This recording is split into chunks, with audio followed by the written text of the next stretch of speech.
জয় জগন্নাথ, বলরাম, সুভদ্রা সকলকে প্রণাম করে আমি আপনাদের সাথে কতগুলো কথা শেয়ার করতে চাই। সেটা হচ্ছে যে আপনারা সবাই জানেন জগন্নাথ, বলরাম, সুভদ্রার একটা সুন্দর মন্দির একদম পুরীর অবিকলে তৈরি হয়েছে।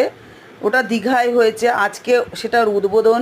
আগামীকাল থেকে ভক্তদের জন্য দুয়ার খুলে দেওয়া হবে এবং এই মন্দির এত সুন্দর সেজেছে, আপনারা যারা যাবেন তারা বুঝতে পারবেন কত সুন্দর। একদম সমুদ্র তট থেকে পুরো দীঘা সাজানো হয়েছে, দীঘার গেট অবধি। আপনারা যেভাবে পারেন যেতে পারেন, ট্রেনে যেতে পারেন, বাসে যেতে পারেন, বাই রোড যেতে পারেন। আমি সমস্ত গাইড করে দিয়েছি আমার এই চ্যানেলেই একটা ভিডিওতে।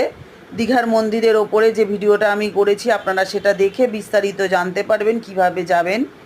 আপনারা জানেনই যে পুরী যারা যেতে পারবেন না তারা কিন্তু এই মন্দির দেখলে সেই স্বাদটা আপনাদের মিটে যাবে।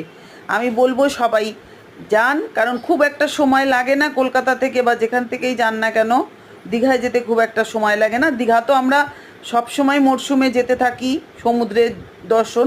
এখন আর একটা আকর্ষণ বেড়ে গেল জগন্নাথ মন্দির, মানে আমরা এক তো সাথে সমুদ্র দেখতে পাচ্ছি, তার সাথে জগন্নাথকেও দর্শন করতে পাচ্ছি। সেই জন্য আমরা সবাই এখন আলাদা একটা টান হয়ে গেল দীঘার প্রতি।